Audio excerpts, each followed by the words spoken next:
Hi team, in this video I'm going to be talking about RESPs and specifically going over the differences between Industrial Alliance Diploma versus the My Education Plan. So I've highlighted some of the key differences and we can discuss each of them because I often get this question asked, should you do a diploma or should you do My Education? So hopefully after this video you'll get a clear understanding of the main differences between the two plans. The diploma, one of this unique marketing strategy and one of its benefit is that it offers up to 15% education bonus, and this gradually reduces. So the younger the child it is, sometimes there's more of a case for diploma because from ages 0 to 4 they offer 15%. And the way it works is if somebody's doing $100 a month, and say it's I'll actually even use a simple example. Say if they're doing $1,000 a year, you multiply that by 17, so they're going to contribute for 17 years at $17,000. At the end of that 17-year, Industrial Alliance will give 15% of whatever the family contributed. So they don't earn any interest on it. That's just something they get at the very end for committing to the plan. So it does require a commitment. And if you miss your payments, they give you a couple of months to make up for it. But if you can't make up in those couple of months, then there are surrender charges. So it's kind of one of those things that if you can stick with the disciplined monthly plan, then there's definitely some benefits of having this education bonus. But if you have clients that aren't as responsible or don't have a regular income coming in and they want to be flexible, they want to do lump sum 1 year, reduce it, increase it, then obviously they're not going to get the benefit of the bonus. Whereas with My Education, it doesn't require a commitment and therefore they don't pay a bonus. But both of these plans can be they are both self-directed. Diploma has to be an individual plan. So if you have multiple kids, you cannot put them on the same plan. So you have to open up 2 multiple diplomas if there's 2 kids in the family. My Education, you can open up a family plan. So there's obviously some benefits of having family plan that each of the kids can share the EAP or whatever the money's accumulated in there. Diploma, they can still share it, just requires a manual transfer from one child to the other once they reach a certain age and one kid no longer is planning on going to post-secondary. Whereas with the family plan, it's just kind of built in. So that's the big difference, education bonus versus no bonus. But in the diploma, doesn't give you the flexibility to choose the funds. So they basically choose the funds, whereas in the My Education, just like setting up RSPs or TFSA, you have 40, 50 different funds to choose from and you pick the funds, and depending on the market, you have the opportunity to change funds, balance, rebalance, review, and all that kind of stuff. So if you have clients that are looking for that hands-on approach and you actually want to provide that level of service and see them regularly, then this might be a good plan for them because it'll definitely give you a reason to go see them to change those funds from time to time. Whereas with Industrial Alliances, it's kind of set it and forget it approach. They have 2 main funds. They have the Diploma Elementary Fund and the Secondary Fund. And as the child gets closer to age 17, they'll put more and more money into the Secondary Fund, which is all bonds. And the Elementary Fund is mostly equities in the beginning of years. And as the child ages, it'll start to have a little bit more bonds in there as well. Performance-wise, the I funds will perform very similar to the scholarship plans because it's got a higher fixed income component. So if I look at based on today, December 2019, last 10 years it's done 4.5% roughly net of fees. So after they deducted their fees, that's what the elementary fund did. The secondary fund is 0.6% last 10 years because that's mostly very short-term bonds. So the advantage here is that you don't ever have to worry about clients losing all their money or being in a situation where you forgot to change funds and all of a sudden the markets drop 30% and the client's portfolio is down 30%. Whereas here, it depends on you as an advisor and which funds you select. So you could actually do better than 4.5% or you could do worse. So it just comes down to how hands-on you want to be involved, making the decision.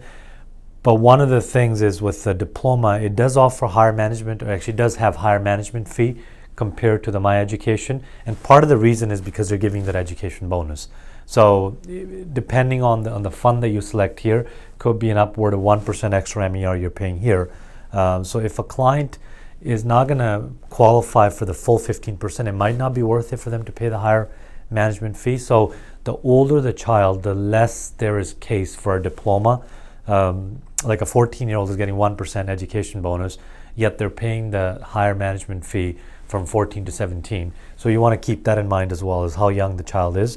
Diploma is less flexible, as I said earlier. Once you commit to that $100 a month or $200 a month, you have to basically make those payments until the child graduates. Whereas with My Education, you can take them on and off. It's just like a TFSA monthly plan. You could do $500 a month for the first 6 months, then take a year off, and then do one lump sum.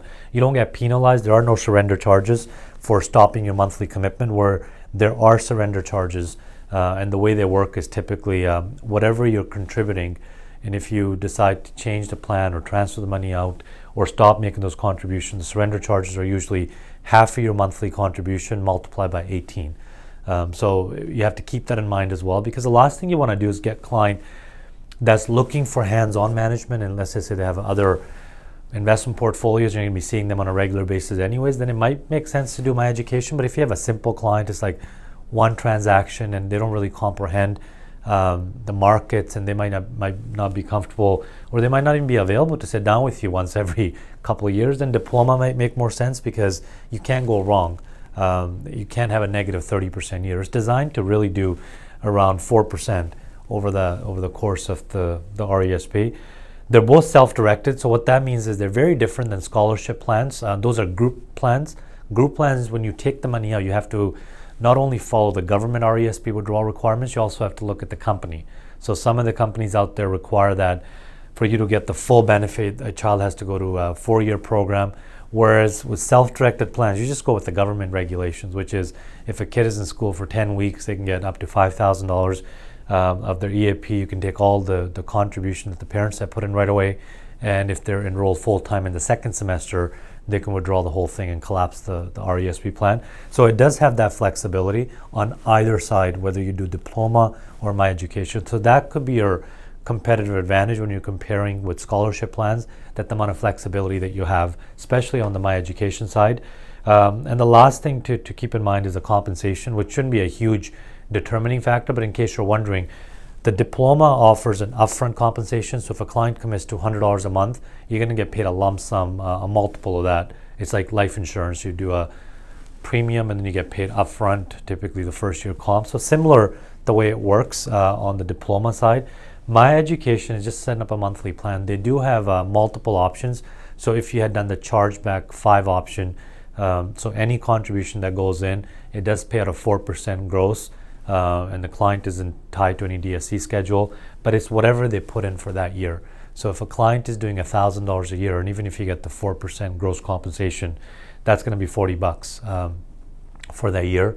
But then it'll eventually be $40 for the next year, plus 40 for the previous year, then 40 for the third year, and 40 plus 40 for the previous 2 years. So over the course of 17 years, they're basically going to end up paying you about the same. One just pays upfront and the other pays ongoing. So that's something to keep in mind. But just in general, to wrap things up, how I determine it more so the client situation. If you have a client that has a mental capacity to understand investments, and they're wanting somebody hands-on, and you want to have a relationship with the client, that you want to see them on a regular basis. So this could be just a door opener, and now you want to impress them with the returns and get their RSPs and TFSA portfolio, then I would recommend the My Education Plus. And then, but really the key there is then make sure you promise or you deliver on what your promises are. Because if you don't have the right funds here, you'll get worse than 4%. There are funds on where the client and advisor chooses the funds, and they might have done 2% over the last 10 years, where these are 4.5%. So just know the type of client it is and what you're willing to do and what the client is expecting you to do. So that's one determining factor. Other thing I said is age. So if a child is in the first 4 years and the client isn't looking for hands-on management, then this makes sense, because they'll get the maximum 15% educational bonus. And it could be diversifying compared to, like, you could still manage their other investments hands-on, and this could be kind of that automatic. It'll give them 3, 4, 5% over that time.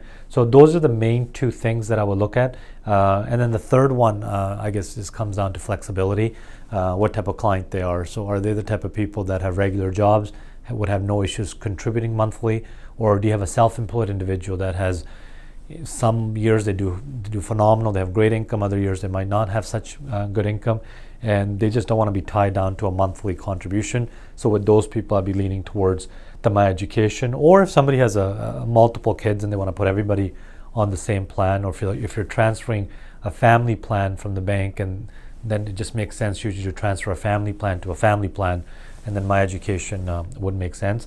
And one last thing I'll mention on this is typically in regards to scholarship plans, because they have upfront management fees. So instead of charging regularly, bulk of the fees are paid upfront. So it's per unit. So with some companies, if you have 30 units, they might charge $100 per unit. So that's $3,000 that the client has already paid for it. So it might not make sense for you to transfer those money into either one of these programs. So you have to just do some analysis case by case, try to run because if the client transfers from a scholarship fund, they will lose those upfront fees that they have paid. So you have to really look at how many years you have left in the plan and project it at a reasonable interest rate, 4 or 5%, and see if it'll be worth their while. Even after deducting their membership fees, will the client be further ahead? In some cases they are, and in some cases they're not. So just don't have a black and white approach to this, that you see a RESP, you want to transfer that into one of these programs from a scholarship plan. Just run some analysis. But the ones that are set up at the bank, the self-directed RESP or another fund company, then there's no issues, because there wouldn't be any upfront membership fees that the client has paid that they might lose. So then you could transfer them into either one of the programs, again, depending on what the client is looking for. So with that, I hope you found this video helpful. And if you have any questions, feel free to reach out to your trainer, myself, and just really know your stuff and know the product, and more importantly, know your client before you recommend whichever solution might make more sense. Thanks.